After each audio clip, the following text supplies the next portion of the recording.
জয় কৃষ্ণকালী মায়ের জয়। আমি এই নিয়ে আজকে মায়ের কাছে 4বার আসছি। তো আমার মনোকামনা ছিল আমার একটা ভালো চাকরি হোক। তো সেটা আমি পেয়েছি। আমি পরশু দিনই মায়ের স্বপ্ন পেয়েছি। মা মঙ্গলা, কৃষ্ণকালী মা দুজনের একসঙ্গে স্বপ্ন পেয়েছি, এবং আমি মায়ের সামনে বলছি, মাকে আমি এরকম লাল কাপড়েই দেখেছি। মা খুব হাসছে। আমি তার পরের দিনই, গতকালকে আমি চাকরি পেলাম সন্ধেবেলা। আজকে মায়ের কাছে আমি ছুটে এসেছি মাকে পুজো দিতে। আর এখন আমার যা স্যালারি হবে, যা আমি মাইনে পাবো, তার প্রতি মাসে কিছু না কিছু আমি এখানে দিতে থাকবো মায়ের মন্দিরের জন্য। মায়ের মন্দির যত তাড়াতাড়ি হবে আমার এটাও মনের ইচ্ছা।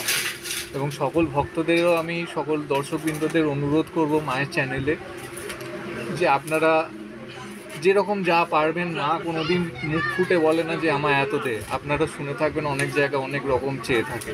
আপনারা যেটা ভালো বুঝবেন তাই মুক্ত হস্তে দান করুন। মায়ের মন্দির হোক এখানে, সবার আশা পূরণ করুক মা। জয় কৃষ্ণকালী মায়ের জয়, জয় মঙ্গলা মায়ের।